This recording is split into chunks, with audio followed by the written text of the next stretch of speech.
old. Well, that's not a dirty movie. Oh, they all are, Orel. If you find a way to look at them just right. Warning. Do not attempt Freudian psychoanalysis at home. You say you want to do it in a public place. You keep turning me on. Out in the park or in outer space. You keep turning me on. Cops and robbers up against the wall. Back of the closet in the back of the mall. Tied to a table where nothing at all. You keep turning me on. There's no weird way to be with you. Welcome to Moralton University. I'm Wes, and today I'm joined by Glam and Lauren. This video is going to involve a lot of talking about dicks. Metaphorical mostly. If this makes you uncomfortable, you might have to sit this one out. For those who are sticking around, in this deep dive we're going to analyze a couple of episodes of the third season of Moral Orel through a Freudian lens, based on Freud's ideas regarding psychosexual development phases, the role of religion in society, as well as some other ideas from such theorists as Otto Rank, Donald Winnicott, Carl Jung, and Freud's own lesbian daughter, Anna. Sigmund Freud was raised German-Jewish but had a Catholic nanny who took him to church. Before he married, he considered converting to Protestantism but was persuaded not to. Freud's outlook on humanity was deeply pessimistic and influenced by witnessing the rise of fascism in Germany in the early 20th century. He did not consider himself a religious man and preferred an atheistic view of the world, and his ideas about the purpose of religion show this. From new introductory lectures on psychoanalysis, religion is an illusion and it derives its strength from its readiness to fit in with our instinctual wishful impulses. Religion is an attempt to master the sensory world in which we are situated by means of the wishful world which we have developed within us as a result of biological and psychological necessities. In simpler terms, Freud believed that religion was about seeking control in a cruel, frightening, and neurosis-inducing world. From Civilization and its Discontents, Freud describes man's need for religion as influenced by a sensation of eternity, a feeling of something limitless, unbounded, as it were, oceanic. The ordinary man cannot imagine providence in any other form but that of a greatly exalted father, for only such a one could understand the needs of the sons of men or be softened by their prayers and placated by the signs of their remorse. The necessity of religion coming from a paternalistic bend is echoed in several places in the series. To Orel, Clay acts as God's mouthpiece more often than Putty does. For much of the series, Orel's belief in God is as much a belief in his father as an untouchable, larger-than-life figure of authority who deals punishment and reward according to his behavior. Orel himself is introduced to religion while desiring to connect with Clay, who has long been avoiding talking to him for fear of saying the wrong thing. Little Clay doubles down on religion when his own father begins to neglect his emotional needs. God becomes Clay's father proxy. If real paternal love is lacking in his life, then God's love cannot be taken away. Clay has been emotionally stunted at multiple psychosexual stages. He's orally fixated. We often see him drinking, smoking, and talking. He even named his kid Orel. Clay fits the bill for a child who was orally frustrated in the process of nursing. This means he was either weaned too early or not breastfed at all. Adults who are orally frustrated in infancy grow up to be envious, suspicious, and pessimistic. Blabberta breastfeeds Shapey.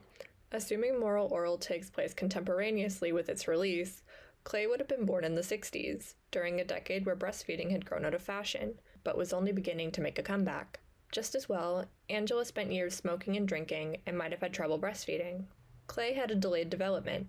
His mother sheltered and most likely homeschooled him. They could not be away from each other for more than 5 minutes. I count each second with every beat of my heart. I'm done. Clay may have had a very hard time separating his ego from that of his mother.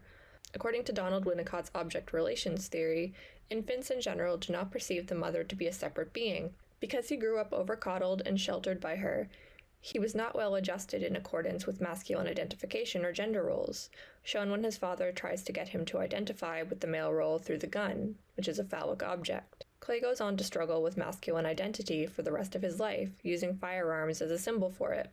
Since, come on, Clay. It's not loaded. Hold it like a man. I'm a man. Clay surrounds himself with firearms in his adulthood, which function as a phallic symbol that he sublimates his homosexual inclinations into, as well as to compensate for the impotence he experiences in his own heterosexual marriage. Firearms also double as an expression of his death drive, which will be discussed later in this video. After Angela's death, Clay may in fact physically feel her absence like he's lost a body part. When he tries to get the same physical affection from Arthur, he pushes him away, with the knowledge that he doesn't want to be a proxy for Angela's affection, and resentful that he has always been second place in his son's mind.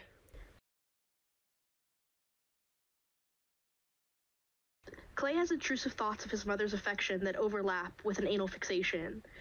The cloaca and fowl anatomy functions as an anus, vagina, and urethra all at once. In his subconscious, this might position it as a sexless no man's land, allowing him to fantasize about anal eroticism without literally thinking of it that way. The egg, being penetrative, acts as a phallus, the cloaca as an anus. The egg white is a lubricant or ejaculate-like substance. What is a fetish, exactly? According to Freud, fetishes make up for the castration complex. The fetishist who cannot reconcile that lack of a phallus on a woman invents a symbolic one, displacing erotic desire on non-genital body parts, clothes or scenarios, high heels, feet, etc. The fetishist is able at one and the same to believe in his fantasy and to recognize it as nothing more than a fantasy. The fact that it is a fantasy does not reduce its power. The imagery of crawling back into the womb also correlates with a lesser-known form of fetishism. Unbirthing, one of the weirder fetishes. As a submissive act, unbirthing is attractive in its symbolic meaning, trusting someone literally with one's life. As an act of dominance, the unbirther gains complete control over the unbirthed. Freedom is restricted, and senses are muffled. There's also an age regression aspect, consistent with Clay's dynamic with Censordoll. By returning to the symbolic womb, he grows younger, mentally regressing in his interactions with her. The unbirther may simply regress the unbirthed past the point of no conception, effectively erasing their existence. Consistent with Clay's passive death wish, and perhaps with Censordoll's desire to take over his psyche. The Jungian archetype of the devouring mother aligns with the emotional incest enmeshment that Clay experienced in his childhood. The devouring mother is codependent and consumes her children, particularly her sons, emotionally and psychologically. She seeks the fulfillment from her children because the feminine mystique has convinced her that her identity is inseparable from her roles as wife and mother. Jung and Freud had a complicated relationship. In our Clay video, we read Clay's childhood home situation through the lens of emotional incest. Here we're going to look at Freud's version of what that is. Passing illustrates an almost reversed Oedipal complex situation in the Puffington home. The Oedipal complex occurs during the phallic phase of psychosexual development proposed by Sigmund Freud. During this phase, the son desires to possess the mother and seeks to destroy the father for possessing her. In hand with this comes with the castration complex, a fear that the father will castrate the son for coveting the mother. In passing, Clay's jealousy is largely directed towards hypothetical siblings that his mother talks about, not towards his father at all. In fact, it's Clay's father who jealously resents his son's bond with the mother and subliminally seeks to destroy him through actions like handing him a gun. This resentment is subconscious, but finally comes to the surface when Clay inadvertently destroys his mother. Arthur then fully rejects Clay, who repeatedly vies for his father's attention. Passing presents that Clay's Oedipal complex was never resolved. In theory, the complex is resolved once the son identifies with the father and accepts the role of manhood. Clay, instead, is handed a gun but denied the rite of passage into manhood. In denying his son the chance to identify with him, Arthur has succeeded in metaphorically castrating him. Don't worry, old Gunny. I'll keep the tradition going. Age regression. In Freud's conception, the defense mechanism of regression is closely tied to his stages of psychosexual development. Freud's theory specifies several stages children go through from infancy to adolescence, but especially focuses on development between birth and the age of 6. Stages during this time include the oral, anal, and phallic stages, and everyone goes through them. As a result, a person can become preoccupied with a particular stage regardless of how much they grow beyond it, which Freud called fixation.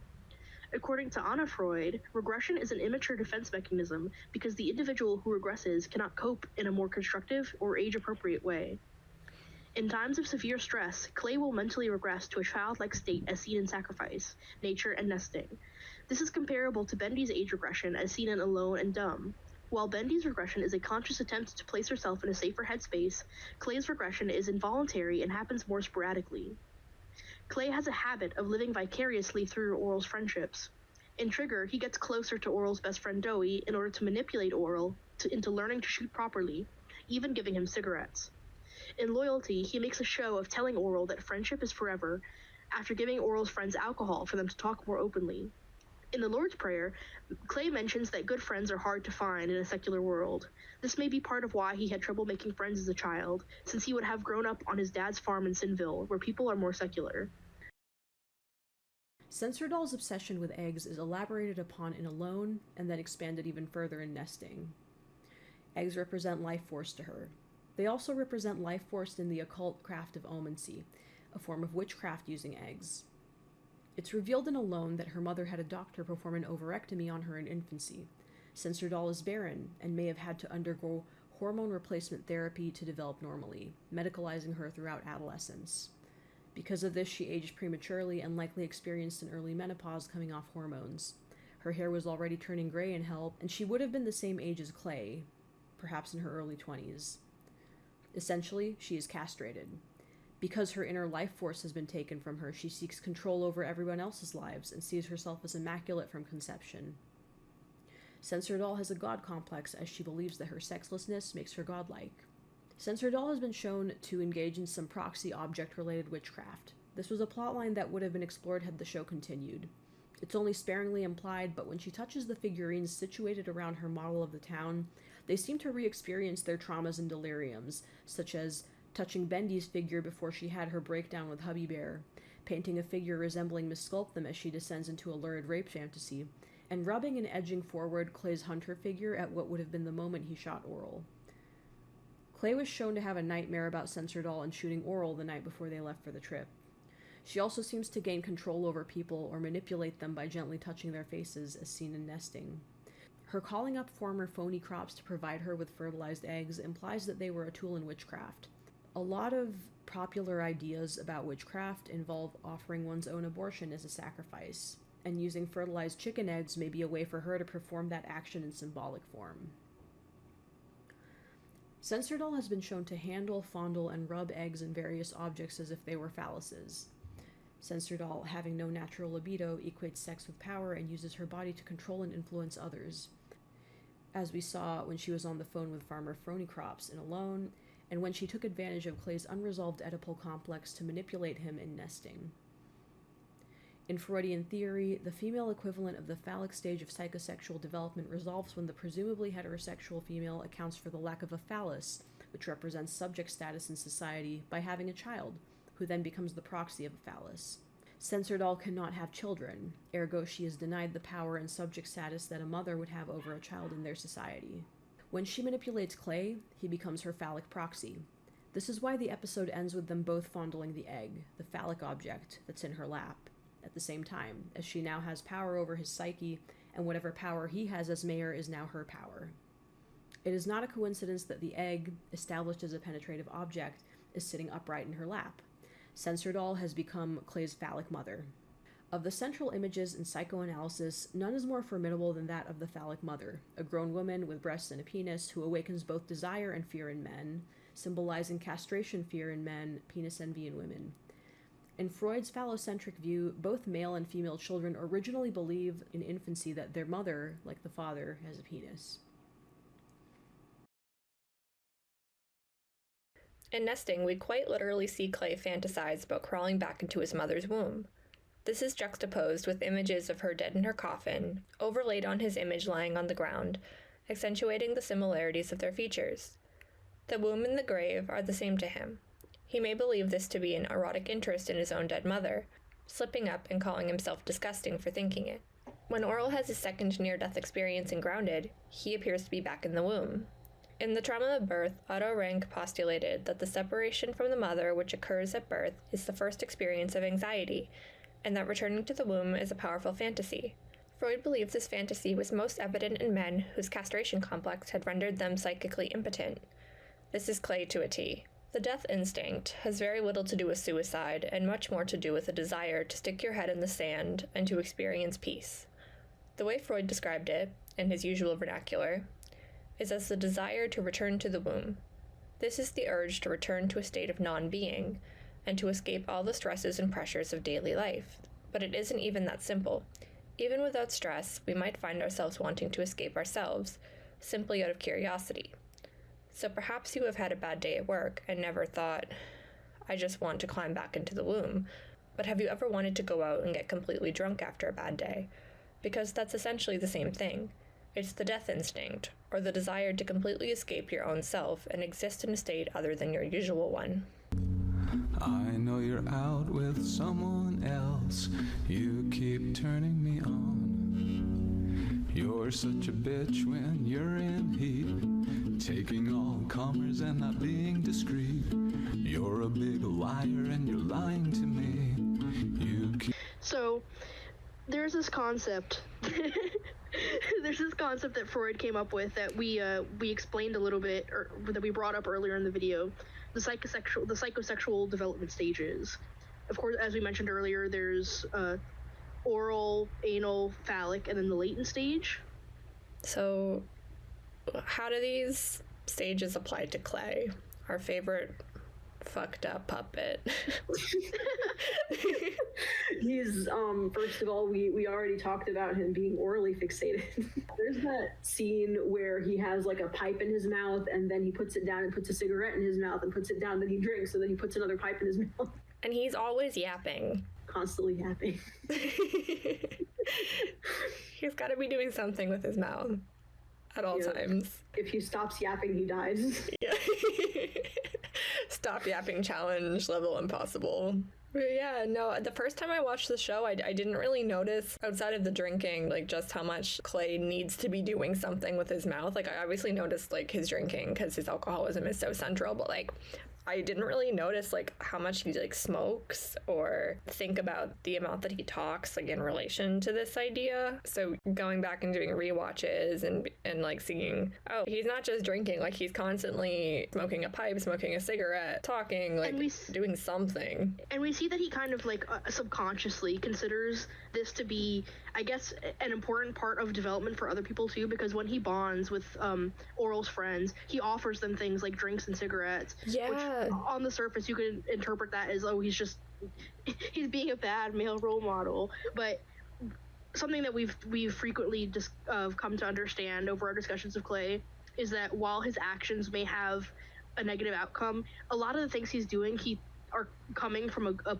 good place. Yeah, like when he's talking to Oral's friends in Loyalty, like he's like, well, you know what I do when there's something that's difficult to talk about, and he gives them all drinks, and they're drunk, and they tell him and stuff. It works. And yeah, and then when he leaves, like, Dowie goes like, I wish he was my dad.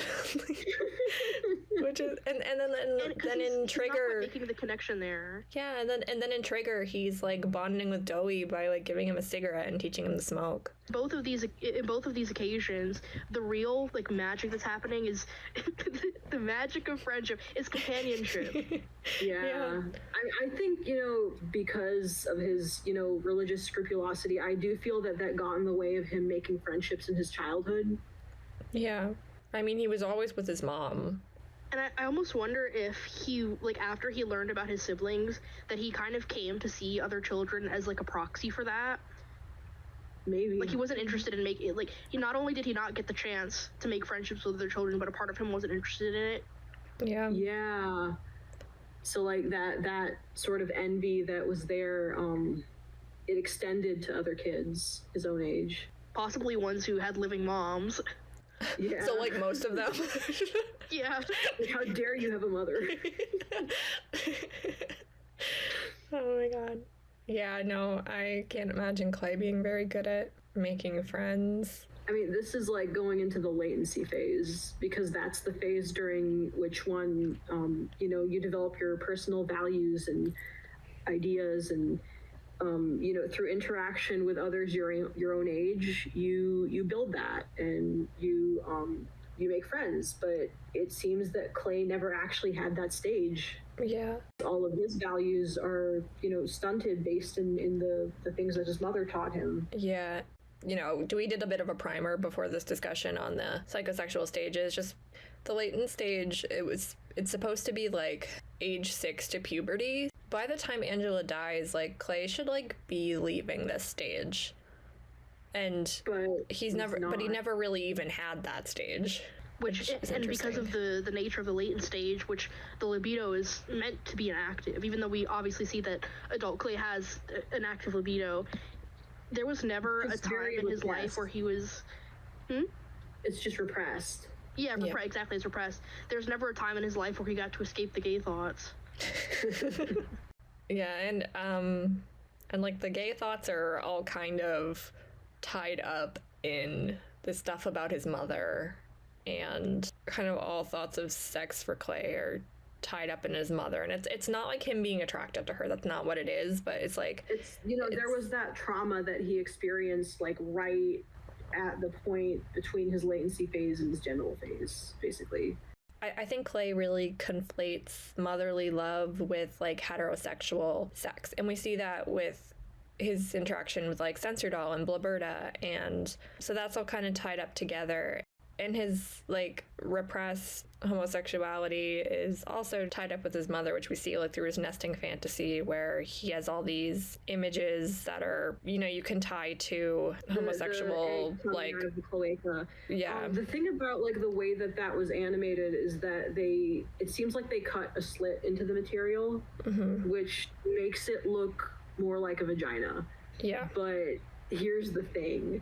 Birds don't have vaginas, they have cloacas, and that's it's a butthole. Yeah, it's just like a tube essentially. Yeah, it's like a multifunctional. And it's I don't know why they didn't go with that. It probably was like an animation technicality where it would have been really hard to animate by hand, but I would think so. Yeah. But that it is something coming out of a butt, essentially. Yeah.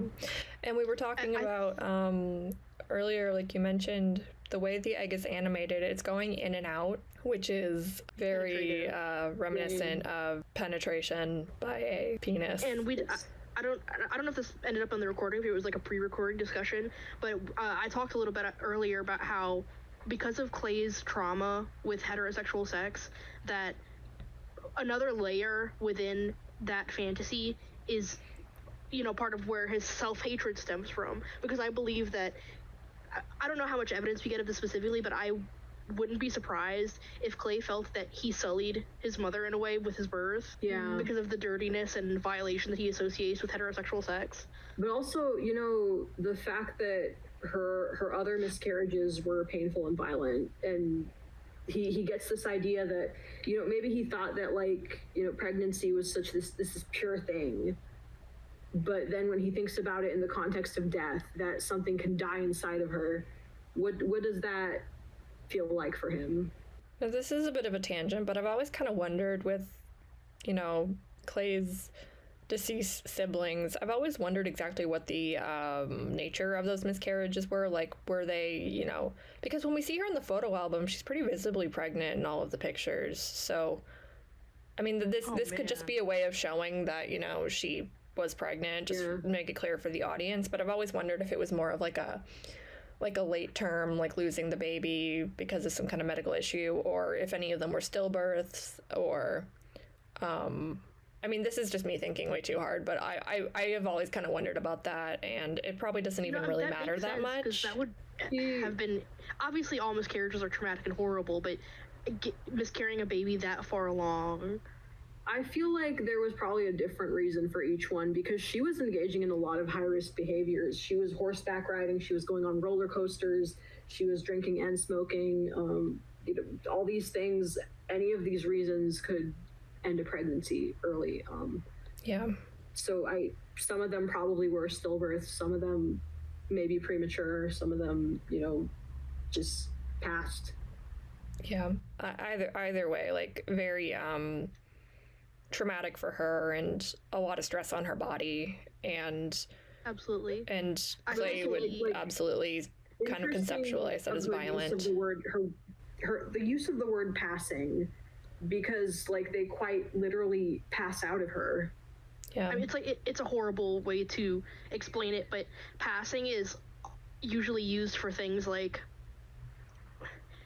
like when you have things in your body that, you know, the doctors won't remove naturally, that'll come out on their own eventually with medicine and stuff like that, it's usually referred to as passing as so-and-so.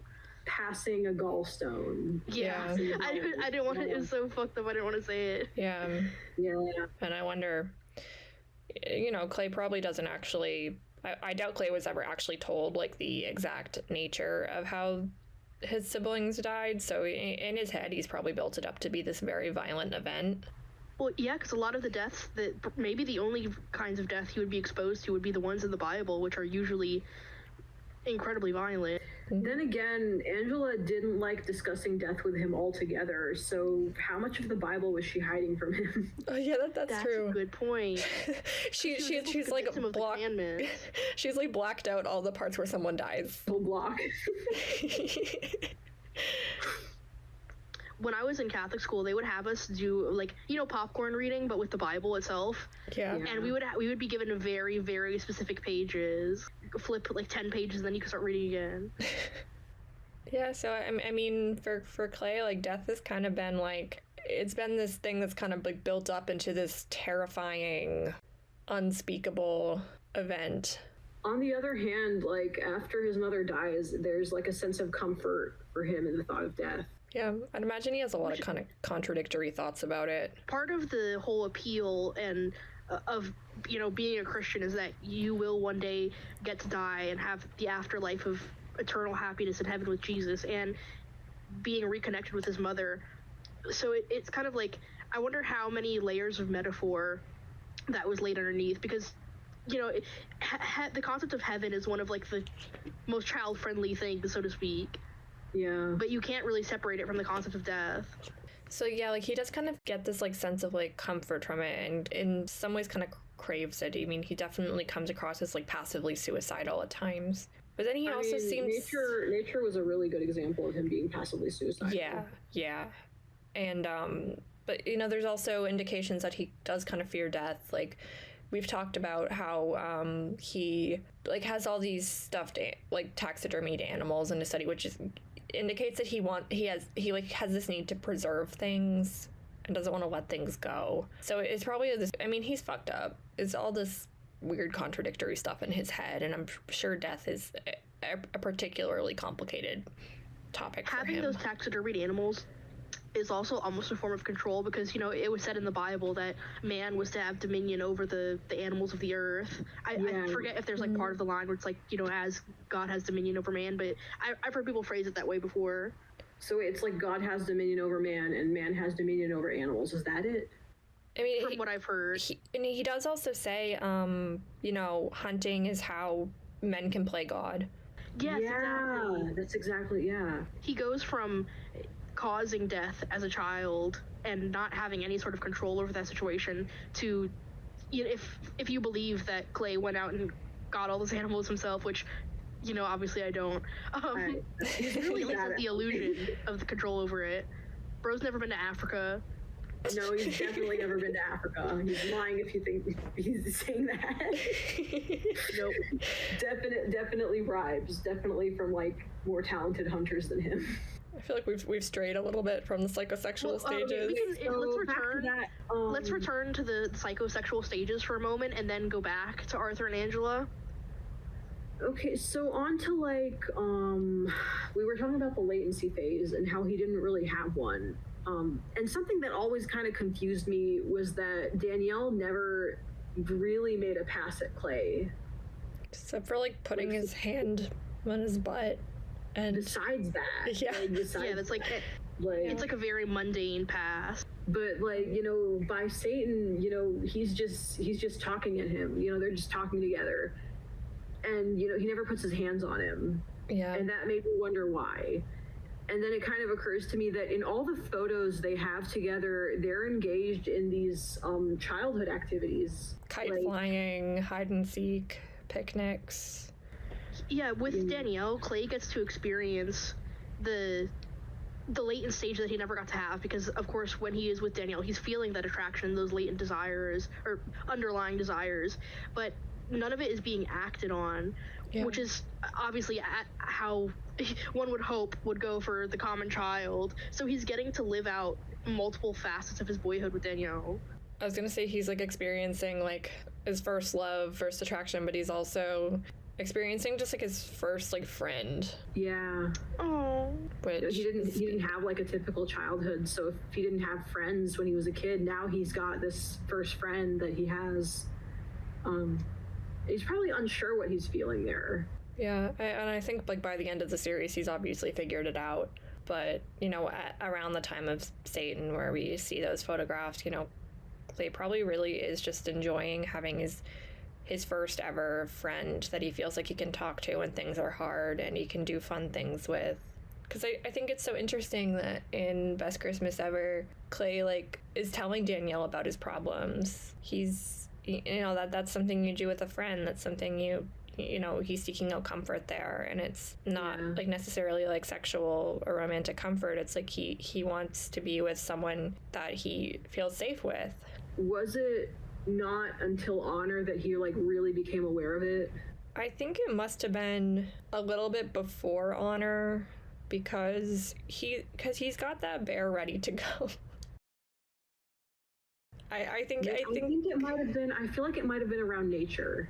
Yeah, he was becoming aware of his own like romantic and sexual feelings. Yeah, and then in that like 6-month gap where he's not speaking to Oral is kind of the thing that stops him from giving into what he's feeling towards Danielle, like whether he's aware of it or not.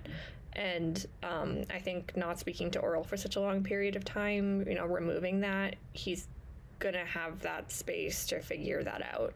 Danielle really lets Clay experience the joys of boyhood. So Danielle's psychosexual thing is that he's anally retentive, meaning that he's like a crazy perfectionist and he cannot just do anything. He's got to do it perfectly or at the right time. And that correlates with OCPD. Sorry, it makes me laugh that like Clay has kind of collected all the psychosexual gym badges and Danielle has got one. It just means that Danielle was just more developed than him. Putting things in his mouth or having conflicts about his mother. I'm also kind of laughing because Danielle does seem like the kind of person, with him being like this athlete, like presumable like kind of health nut, he does seem like the kind of person that would, in the most literal sense, want to have control over his bowels and like really be on the schedule. Like, yeah. He does seem like in the most literal sense. But he's gonna go every day. He's gotta get his fiber, you know. Literally and metaphorically, Danielle seems like that kind of person. Okay, so like, this is like an afterthought. You know, the promo, I know we bring this up a lot, but like the promo of Clay like being about to masturbate. It's our favorite. Coming in. His little conquest there was very much kind of like being one of the boys, if that makes sense. Yeah. It does make sense. Jerking it with the especially because Clay and Scott are both so giddy about it. Yeah. Well, yeah. Balls. And then Danielle comes in with more balls. He's got his bat, he's got his balls, and he's got his testicles. Like, now that's a phallic fixation. But yeah, no, you're right. That scene really is kind of like Clay being like one of the guys. Like, it's like his locker room moment. Yeah, because he never even got like to have a you know, a tryst in high school that you never talk about ever again. I mean, at least as far as we know. Like, yeah, true. Or a fishing trip with one of the fellow dads. Yeah. Okay, so this is probably completely irrelevant. It was just a random thought I had. You know how some couples, like, or maybe it is relevant actually, how some couples have like the, oh, I wish we could have met sooner, like, we would have been high school sweethearts. I think Danielle would have not wanted that because obviously, you know, he has his ego and his narcissism, but he knows just like logically that a teenage boy is a less developed version of himself with less control. Yeah. And he would want to be his most mature and in control self for Clay. Yeah. Mature, quote unquote, you know what I mean? And he's like, I can't do this until I've become like the most perfect man, and apparently that's not till like his 40s. So yeah. He's marinating. Yeah, it's like a fine wine. Well, being in your 40s is the peak time to be anything. People don't know that, but it's true. So now to return back to go back on the train with our tangent earlier, let's talk about the emotional wounds that Arthur and Angela left in this puppet. Oh yeah. Yeah, so many people think emotions. that like an edible complex is like about being in love with your mom. What it actually is having a problem with your dad, like a really big problem with your dad. It's interesting because that's definitely the part of it that I almost never hear talked about. Yeah. It's like the aspect of the mom sex thing is almost like exploitative in a lot of discussions. Yeah, people, they kind of overthink that part, but it really is about like whether or not the boy identifies with the father figure. Like that's the outcome that is supposed to happen to resolve it. And Clay hates Arthur. He never identified with him. So in a way, like Arthur succeeded in like psychically castrating him. Yeah, because as we discussed, Arthur literally took away the literal phallic symbol that would have connected them fully, or at least been a good first step on the path to connecting them. And not just that, he gave it to him, but he refused him the connection. Yes, exactly. He like gave him the crust, but not the sandwich, so to speak. So Clay is kind of left alone to figure out what it means to be a man. Yeah. And he's ended up with like this caricature of what that is. Like the most like cartoonish, toxic, stereotypical version of manhood. With the perceived competition there, Clay has fully won that competition. Yeah. He's fully in possession of his mother's love and attention. And like it wasn't even a competition, like he had it from the beginning. Was it more that he just wanted his dad's attention? And Angela would never really let him have it. Yeah. Not because she was like jealous of Arthur or anything, but because, she didn't want to let Clay out of her sight for even a second. She probably didn't think that Arthur would keep him safe. It also could have been that Arthur wasn't as Christian as she was, or that like she maybe had an inkling that he was an atheist and thought that was like some bad juju, I mean, she could have known that outright. I mean, like she wasn't always that religious, so maybe maybe he's always been an atheist idea. And that was okay with her before. Something that may have even bonded them at the start of their relationship becoming something that Angela uses against him in a way. Yeah, but also, because of the really messed up home life that Clay had, he believed that like love is like this finite source that runs out, and that like Angela had saved all of her love for him and decided she wasn't going to give any love to his dad or something. Like I can see that, because I mean, like, if you see your your preferred parent giving all of their love to you and none to their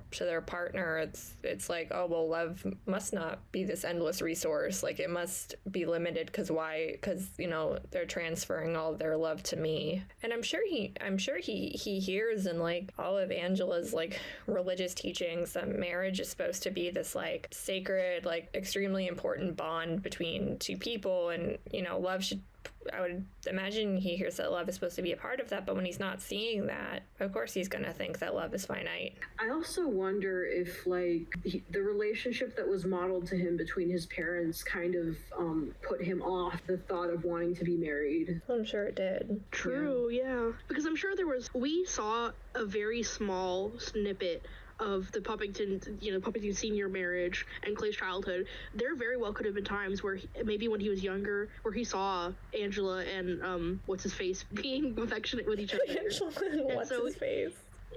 Arthur McFuckface, where he saw them being affectionate with each other, and that slowly began to stop. So he could very well see in his mind's eye marriage as something where, you have somebody that you love, like your best friend even, and then you slowly start hating them. Which is kind of how he describes it to Orel that one time, is that love is like really powerful, and then it fades away really quickly.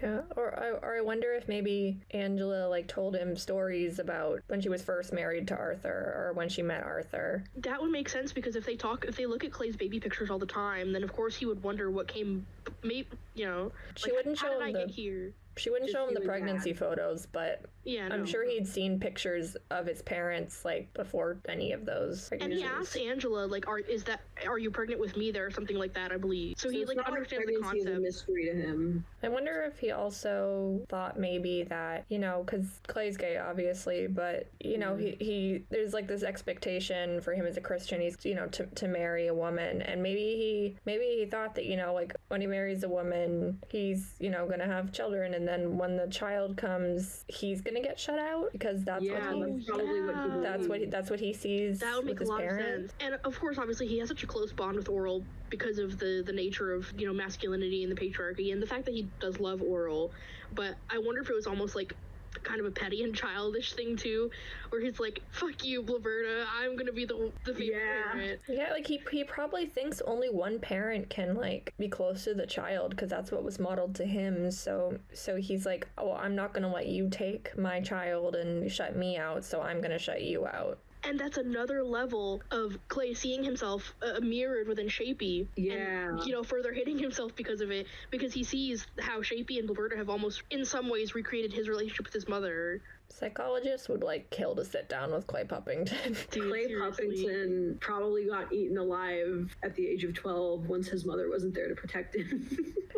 I mean, him getting sent to school for the first time. I mean, his reading probably would have been okay, but science? Math? The hell are those? Oh, no. What are numbers? What's a number? No, he knows numbers because he knows the numbers for He the knows how to commandments. count in months. Yeah, he can count months, he can count commandments. Sorry. So a way that I've like taught myself, because like, you know, obviously I'm a grown adult, but a way that I've had to like teach myself to memorize the order of the last couple of months is Jason Derulo. Okay, I forget which comes first. August, September, October, November, December. It worked. Oh my god. October, November, December. What does Jason Derulo have to do with It's this? the first It's letters, the letters. to It the helps. months. It's a mnemonic. Oh. Not Jason Derulo. It works, but I forget what comes before August. June, July. Yeah, July, August, September, October, November, December. Oh my god. J-A-S. O-N-D. Oh, And then my just god. forget the Arulo part. Okay. Jason Derulo. So, you know, when Arthur addresses Clay, like, I think that little Clay was probably a prankster. Yeah. To some degree. I mean, he's not gonna like randomly decide to like pull a prank like that, like if he's never done that before. Like he was probably a silly, goofy kid. Like a And little with clown, as we've theorized. Him not having any friends and his parents being the only ones around, they were probably the people he was pranking all the time in the first place. So he had literally no, like, sort of precedent that this is gonna go horribly wrong. Gone wrong, gone psychosexual, boom. But like he probably also, you know, if he's been doing pranks before, like he probably thought, oh, you know, there's no serious consequences to this. You know, maybe he does like these more mild pranks and Angela thinks they're silly, or, you know, they at most just like annoy his dad. Or maybe she reacts very dramatically and he thinks that's funny. Yeah. You know, her physical drama, like the way that she goes, oh, and then raises her arms and goes, ah, you know, that whole thing she had going in passing. Yeah. Clay kind of did that a lot in Before Oral, like with the chest clutching Oh my and god, crying he out. does. Yeah. He's like a little queen. Yeah, he was really queenie in there. Yeah. You know, presumably he hadn't learned to mask his emotions yet. Oral's a thespian, just like his dad. Yeah, because Clay in passing and Clay in Before Oral are like, they're so dramatic and physically like expressive. Yeah, and that's very Angela. So another little fun Freud theory, he believed that male homosexuality develops when a boy has a very distant father or an absent father and a very close overbearing mother. And Clay's 2 for 2. He's got both of those. That's on top of fraternal birth order effect. Like, it's like they wrote him specifically to turn him gay in his childhood. Yeah, exactly. They're like, we gotta work backwards with this. Yeah, they said this is a fruit. What do we got? What do we need to do to like sure that everything is in place to turn him fruity? Yeah, and they did it. It's a whole bowl of fruit. And I also think it's interesting, you know, you mentioned the overbearing mother and the distant father, and another thing we were looking at when we were looking at the different stages is there was a section talking about how Freud believed that homosexuality developed, you know, when the psychosexual stages, like as they, you know, in their intended order, when those don't go as planned, that's also how homosexuality develops. And we've talked about how Clay, you know, doesn't go through those stages as intended. Again, like, he really had all the ingredients to be gay. Okay, so one of the ideas that Freud had about where male homosexuality comes from is that, you know, a boy child is, you know, quote, kissed into a precocious sexual maturity by his mother. Too early, he matures, you know, his eroticism matures, and that robs him of a part of his masculinity. And the mother in question is a phallic mother, a penetrating mother who informs the fantasy expressed in an early memory. The other idea is that, you know, homosexuality arises from early impulses of jealousy, derived from the mother complex and a very great intensity where, you know, boys experience powerful, overwhelming death wishes against other boys because they don't want competition. And then under the influence of upbringing, and certainly not uninfluenced also by their continuing powerlessness, these impulses yield to repression and then undergo a transformation so that the rivals of this period become the first homosexual love objects, which kind of like correlates with how he felt about Danielle when he realized that he was Shapey's father. And I don't know if we've brought this up yet, but it's also sort of how he felt finding out about his brothers. Yes, that too.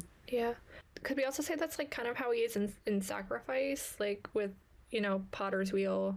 Potter's Wheel would have been like a double whammy, hitting him both in that and also his daddy issues. Yeah. Roberta gets a dad and I don't. Oh my god.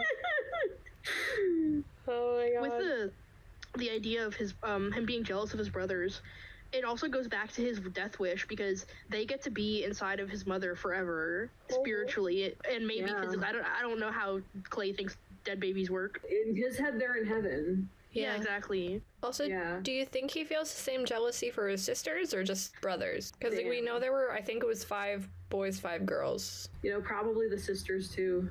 So, are we ready to move on to Censordoll? Sure are. So. Why might Censordoll's mother have had her daughter desexed like a cat? There's so many possibilities. And I guess we could start with touching on the most common theory, which is that her mother was really controlling. She can't, like, possibly turn out promiscuous or do things out of order if she literally has no choice. It's really not something I've heard of happening in the West. No. Like, I've heard of it happening in other cultures where, like, it'll be like circumcision, but it'll be like for the clitoris. But in this situation, it was the eggs, and that's like really invasive for a baby. But like if it was a whole thing of like eggs, hysterectomy, and just the entire set, that would be how would she even? She would have been heavily medicalized. And I'm not sure how much the writers thought about the implications of that in terms of like her maturing. I mean, you know, she is a grown woman, so one can presume that, you know, she probably did leave the rest of her alone. She just took the eggs out because that way, you know, as long as she gets HRT, she's going to develop the way you would expect because, you know, the parts for that are in place. But it's just that, like, when she stops HRT, there's not going to be a sex drive. And we can assume that that's how things are in the timeline of the series. Because she doesn't seem to have any interest in sexual relations. Like, the way she talks to Farmer Phoneycrops about, you know, finally showing him her, what does she say, like her cursed virtue? Cursed virtue. Yeah, like, virtue is interesting. Yeah, like it doesn't sound like something she's interested in doing.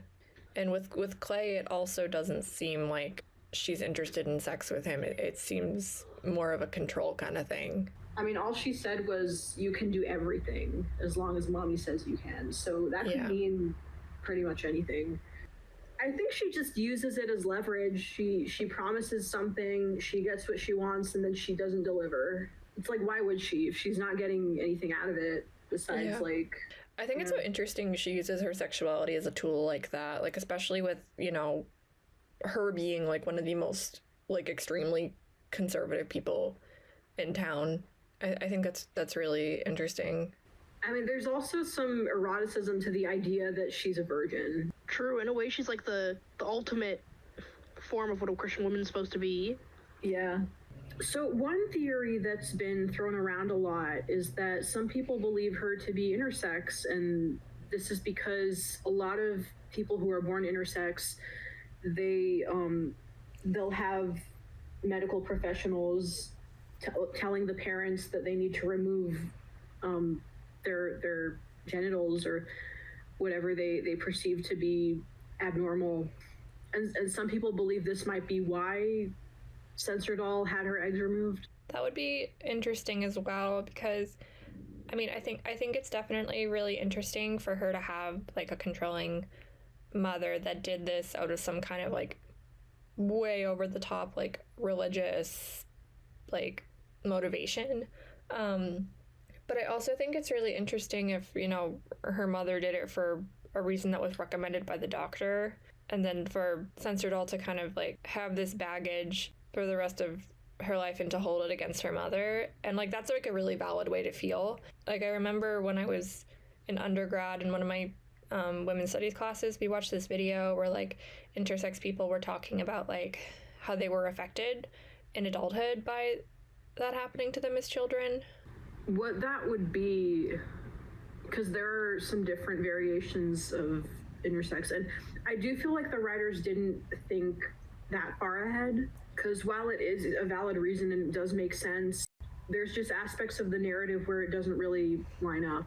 I mean, some of them who do interpret her to be intersex also interpret her to be a trans woman, and that her eggs were removed and she was raised male and then later identified as female. But I really can't see Censordoll as a character being a trans woman, because so much of her character is centered on like taking choices away from people. Yeah.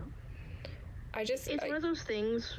Sorry, it's one of those things where, like, obviously, you know, have fun with your headcanons. Everything is, you know, valid in the land of fun fiction. But there are some cases where, like, a character being trans or, like, another letter in the LGBT acronym just wouldn't make sense for the place and the time that they live, considering their story. I mean, she might be around the same age as Miss Second Opinionson. Yeah. Who we can presume is a trans woman just based on context clues that were given. You know, Censordoll, come to think of it, she probably would have been treated by Dr. Second Opinionson, since he's the only other doctor from that generation. I wonder if that was his specialty, like matters of sex and organs. It's kind of confusing what the like the medical structure is in Moralton, because like Dr. Pottersville seems to perform like every duty. Like he's like he does literally whatever he wants. He has like all the hats on. Like they're just like, oh, you're a doctor, you must be able to do like literally everything. He probably treats animals as well. Yeah, it's like you're an OBGYN now, like you're treating gunshot wounds. Yeah, so I mean I guess Dr. Second Opinionson could have also been like kind of that jack of all trades. Makes sense, because we know they have other doctors. There is a different doctor. There's one of them who was in Omnipresence, and he was Dr. Lazy. Yeah, the guy that Orel was like, I'll let you walk again. He seemed to be a surgeon. Already? Yeah, when it comes to Censordoll, like my initial thought was always like it was supposed to be some sort of like weirdo wacko religious thing where like her mother thought that like, I don't know, like removing her eggs would make her some sort of like pristine like figure or something, like something wacky. I don't know. Yeah. But also when you think about it, why did her mother, you know, call her to ask her about Putty's sermon about having children? I mean, they might have just needed a reason to have her say it out loud. Like, sorry, I don't. Yeah, I mean, if anything, it felt like, I guess, like a segue. It's been a while since I've watched that scene, like, exactly, so I don't remember the full structure of their conversation. But it seems like, I guess, something that over time, like, she kind of, like, used against her, because she did have that autonomy taken away from her. Yeah. But so she kind of, like, weaponized it against her mother. She was saying, oh, well, I'm holier than you, or whatever.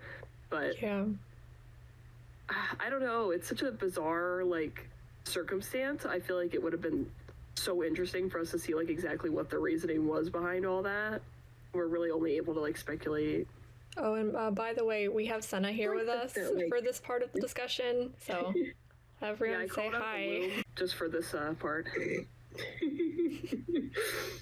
We're glad you're feeling better. But what was I saying? Aside from, like, her embitterment about her lack of eggs, just based on like how she handles certain objects, there's she basically turns them into phalluses in the way she handles them. Like with the church steeple in her little model town. Yeah, it was super weird, but it also kind of makes sense for her character, since she's somebody who, like, desires power. So that could be, like, symbolic of her desiring more power in the town and to be in charge.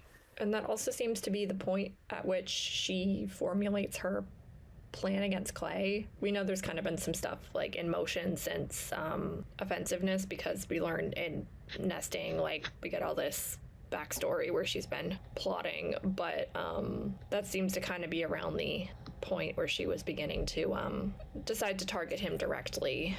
So her creepy replica of the town, let's talk about that. With Censordoll's little model of the town, this got put into the discussion options because we were talking about how when I brought it up, I was like, oh my god, this sounds so homophobic.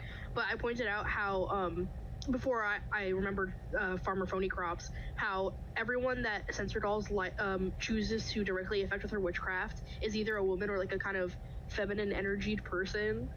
But then, yeah, she does also target Phony Crops. Yeah, Phony Crops is scary. But also, like, you know, everyone she touches on the board, they have that, like, when she rubs them or picks them up or touches them, they experience some kind of they re-experience a sexual trauma. Like Bendy, when she touches the little Bendy figurine, that's when everything happens with Hubby Bear. Not just that, but she picked up a figure that looks like Sculptum. Yeah. She was painting it, actually. She was painting it black, and then it immediately cut to Sculptum. Oh, I wonder if that was her updating her. What if it was blonde? Yeah. It could have been, could have looked like the way she used to look. Censordoll's crazy, I wouldn't put it past her. And when she knocks Phony Crops' figure down, that's when she redirects her attention to Clay. She knocks him down right after he asks to see her accursed virtue. Which is, like, clearly what she was promising him in exchange for illegal eggs. I guess we can, like, conclude from that she's not going to follow through on that promise. She's no. She's redirected her attention. Now she's gonna ring Clay for all he's worth. She's gonna be his mommy. Yeah. Stop. I mean, I don't think she's planning on sleeping with Clay. I mean, honestly, the Clay Censordoll thing is, like, really funny because you have this guy who doesn't actually want to have sex with a woman, and you have this woman who does not experience any sexual attraction. Yeah. Yeah, she definitely doesn't give a fuck about that shit. Like, it's all like a weapon for her. To an end. Like, if Clay was somebody who desired that kind of thing, I wonder if she would go through with it just for the sake of her plans. I don't think she would. I think she would find ways to get him to do things and still promise it while not going through with it. She, you know, her seeing herself as immaculate, that's, like, really important to her. I could see that. True, yeah, and she would lose that in a way by that. Yeah. Like, being sullied. Yeah, and I think she knows, like, Clay doesn't want her like that. Like, I think she's aware of, you know, Clay and Danielle's thing. So aware of, like, Clay's need to present himself to himself as this heterosexual guy. Yeah, I think she's got a really strong read on him. You know, she seems to have eyes everywhere. Yeah. She's always collecting information and doing all this underhanded stuff. So I'm sure she's figured out exactly what she needs to do to get the power she wants. So maybe her plan is to indulge this aspect of him that wants to hold on to the illusion of heterosexuality, while also, you know, there's this thing about like how he's age regressing in that moment, and like, okay, my theory is that she's got him regress to the point where he like has phantasmagorically endowed her with a phallus, and that's what was going on when he was like stroking it. That makes a lot of sense, because I think people like in our comments are a little confused sometimes about the idea of an egg as a phallic symbol instead of a feminine one. Yeah, I think it's context dependent. I mean, in this context, it's very much that like she's become that imaginary phallic mother that Freud's little baby boys believe in. Yeah. I don't know, did we explain this? The phallic mother? Like, no, we need to do that. Okay, I've got some sources here. The so-called phallic mother is a mother who is phantasmatically endowed with a phallus. Among the male child's earliest sexual theories, he believes that all people have the male genital. By substituting the phallus for the organ that the child thinks the female is lacking, he tries to protect himself from the castration anxiety that arises from the primal fantasies of the mother. The fear of the phallic mother, Imago, tacitly affirms the threat of castration, while at the same time defensively negating it along with all its oral and anal pregenital foundations. Y'all, I'm not gonna lie, I don't know anything about this shit. It just sounds like gobbledygook to me. Like, is this guy just really like gay, and he just like didn't know how to Freud? Like, so he made this whole entire like psychology Freud actually said that he believed everyone. Yeah, Freud said that he believed everyone starts out as bisexual. So yeah, we think he was working through some stuff. I'm just gonna say, like, as someone who does not know like a lot about this stuff, like it just I'm just sitting here like oh, okay, think of it this way. Okay, baby boy has never seen mommy without her pants on, without her dress on. Okay. Baby boy thinks that because he has a phallus, mommy must also have a phallus. Okay, but what if you're a girl? Well, Freud didn't think that far out. Oh, okay. Freud didn't consider women in this situation. If you're a girl, then you're jealous because your brother has a phallus and you don't. Doesn't that just mean that Freud is like misogynistic then? Like, yeah. Oh, at his core, like. When you listen through like some of the things you've discussed, some of the things that Freud present are things that are observable in the real world and do kind of make sense. He was just coming at them with a very limited worldview and really generalizing a lot. Yeah. Gotcha. It's fascinating. Like, I don't think he's 100% wrong, but I don't think he's right, you know? Yeah. Yeah, like there's truth to aspects of it. There's a reason we're still talking about Freud. No, yeah. There's a reason we're doing an entire reading of this.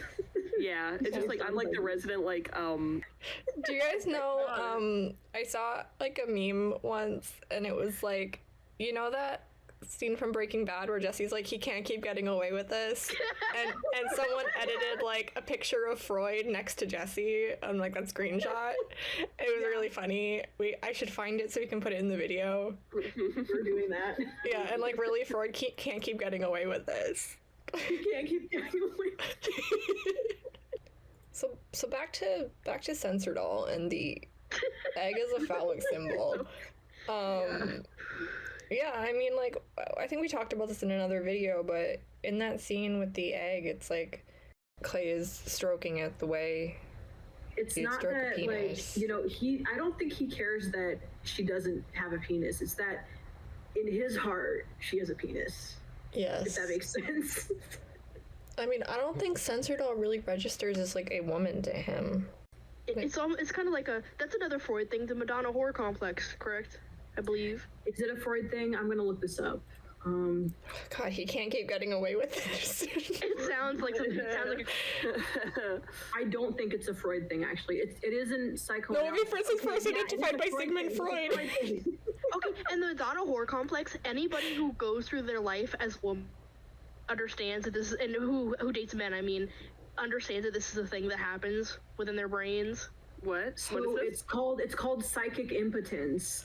It's basically the idea that a man can't respect women that he has sex with, and he can only have sex with women that he doesn't respect. I hate that. Like, I'm just not all men, obviously, but a good many of them. If we're applying this to Censordoll, I feel like she exists outside of that. Yeah. Maybe. Because I don't think he views her as like a woman. It's like she's, especially in Moralton, she occupies this place of power. She, you know, she works, she has control over a lot of the men in town. People listen to her. She's not like the other women, and I don't think he's not like the other girls. And I don't think Clay really views her as a woman. She, like the Cloaca, is a sexual no man's land. Exactly. There's 3 genders in Moralton, okay? There's men, there's women, and there's Censordoll. Censordoll is the 3rd gender. She has her own like area because she is above everyone else. And that's how she sees it. She's built different. That's probably exactly Literally. how she sees it. Yeah. Like, I also don't think she, like, I don't think she sees herself as a woman. Like, I don't think she sees herself that way. Like, she's above. Non-binary Censordoll headcanon. She's above, like, you know, she does her own thing too. She doesn't play the same game all the other women in the town do. No, and that's playing part her own of special delusional evil game. Yeah, that's part of why I don't think Clay sees her that way, because she's other. She's like this totally different kind of person. It's probably why it's convenient for her to take hold of Clay's psyche, because that's not something he wants from her. Like, she doesn't have to give something that she doesn't want to give, and she's giving him what he's been craving. Back alley egg stroking. Yeah. Like back alley egg stroking with your librarian mommy. Speaking of mommies, some of the eggs that she requests from Farmer Phony Cop fertilized baby eggs, babies in it. Ew. She want to eat little chickens. I'm gonna cry. No, that's not what I think is gonna happen. I think she's using them for witchcraft. Oh. Because of like the idea of like an abortion as a sacrifice or a blood sacrifice. That makes sense. And there's also the idea of these fertilized eggs, chicken babies, are a physical sacrifice, and the minds and the souls of the children of Moralton are a spiritual or an intellectual sacrifice. Especially because, you know, we mentioned before that she's she's not playing the same game as the other women in town, but she is heavily involved in it. She's a matriarch even then. Thing of like burning books, that feels like a witchcraft thing. Yeah. Yep. Oh, yeah. It definitely is. There's a lot of spells that involve, because, you know, intention is very important in witchcraft. So what better way to put in your intention than to literally write it down and set it on fire? Obviously she is like literally censoring information, because, you know, it's, you know, book bannings and hiding of materials that go against religious ideals. Like, obviously that's a thing, but it does also feel like there's another level to it. One of the things that she burns is the Old Testament, and a very the Jewish parts. And a big theme there is that Old Testament God is often considered to be more like pugnacious, rage-filled, quick to anger. Yeah, he's a very severe is the word I'm looking for. Old Testament God is considered to be more of a severe figure than the New Testament one. And if we see her burning books, obviously it's censorship, but on the other hand, the idea of it being a spell, something she wants to bring to fruition. Censordoll is also very severe in her own godhood. From episode 1, that was her putting a spell on Moralton. Yeah. That's fucking crazy. Damn. She's playing like 5D chess. Like, she had the Necronomicon. She did. Literally. She left it on the desk. Where did she get that? She had it. They just had it. Yeah. She's so interesting, and like this is like just like a little side thing, but I also think it's interesting that one of the people we see her having a conversation with in just like a social setting is Danielle, who we know also has these like kind of satanic occult interests. That's the one thing I can imagine them bonding over. Yeah. I mean, I can imagine that he wanted to get books from her, or that she was like supplying them or something. because with the women, I don't think we ever actually see Censordoll speak to Bendy or Agnes, but all the men that we see her affect, and then Danielle, who we don't necessarily see her affect magically, the men that she talks to men more often and has a very direct, effect in their lives. She's the one female member of town council. True. Technically, Liberta was there, but she's not a member. She's a decoration. She was a guest. she was the Shapey holder. Shapey's also part of the town council, guys. Shapey handler. Shapey handler. He's got to be there to vote. Yeah. He can put his hand up at the right time. It's such a Moralton thing that Shapey would be allowed to vote, but Wilberta wouldn't. Yeah, but it is interesting that Censordoll is the only woman on the town council. I'm sure she has an enormous amount of sway over the men on the council. If you ask me, she would not let anything like that happen without being there. So, like, I think maybe it wasn't by choice that she was on it. Like, she just kind of has such a presence in the town. Everyone's, like, too scared of her. They're just like, let her in. Like, that's how I feel. Just kind of, like, demands that she is there.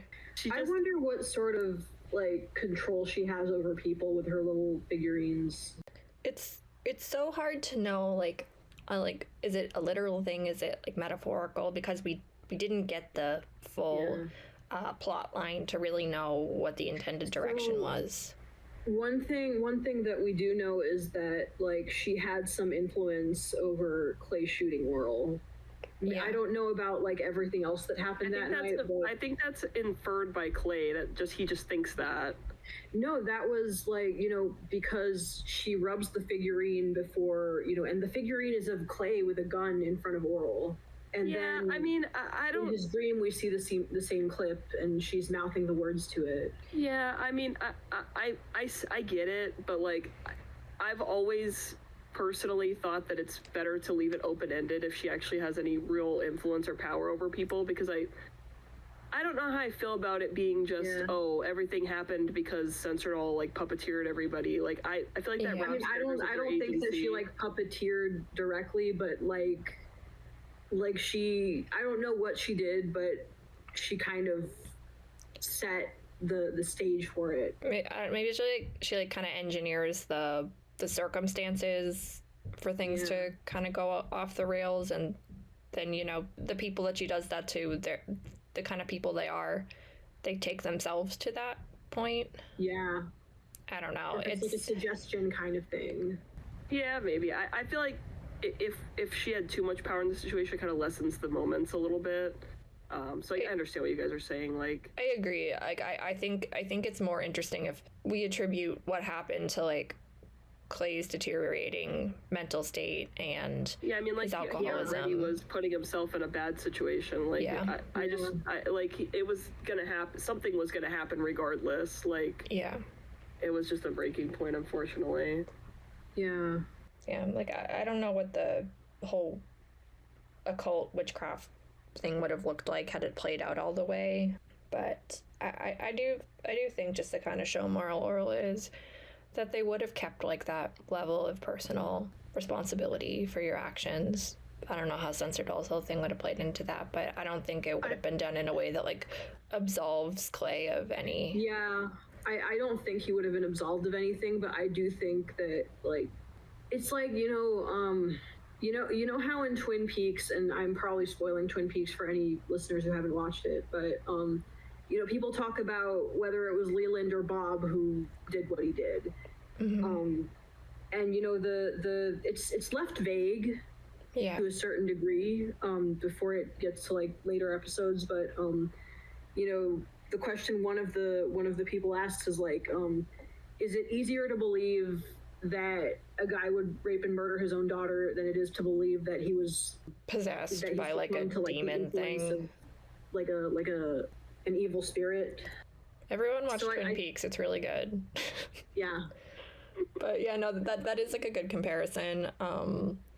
Yeah, like, I think it comes down to, and I think, Sunny, you were saying, like, it is, I think, better if it's open-ended, and you kind of have to wrestle with, like, is it easier to believe that someone would do this horrible thing just, as a human being, or is there something greater more strange and supernatural controlling them.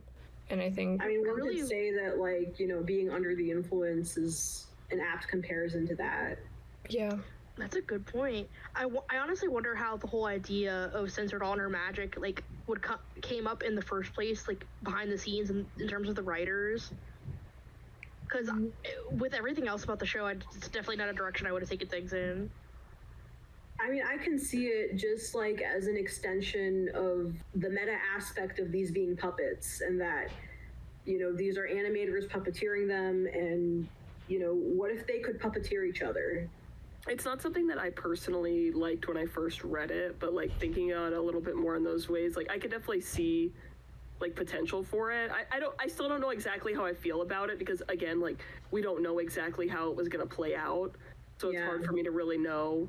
Like, it could have been great. Like, you can make or break something with a plot point like that. Yeah. So, it definitely something that would have changed the trajectory of the show a lot if that was a thing that happened. Yeah, besides just, you know, even if they did do it and it was like a supernatural element, but, you know, kind of a vague one, she's still a very manipulative person, and that's another way that she controls people. Exactly, yeah, and I think that's like a strong suit of her character, is like that she has so much power to do that, you know, despite not having any abilities. So that's what I like about her. Yeah. And there's still just a lot that we don't know. Like, you know, why is Clay even mayor? And like, how long has this been cooked up? Yeah, man, the scope of the show, like, there's so much. My thought is that Clay is mayor just to keep Censordoll out of the seat. Yeah.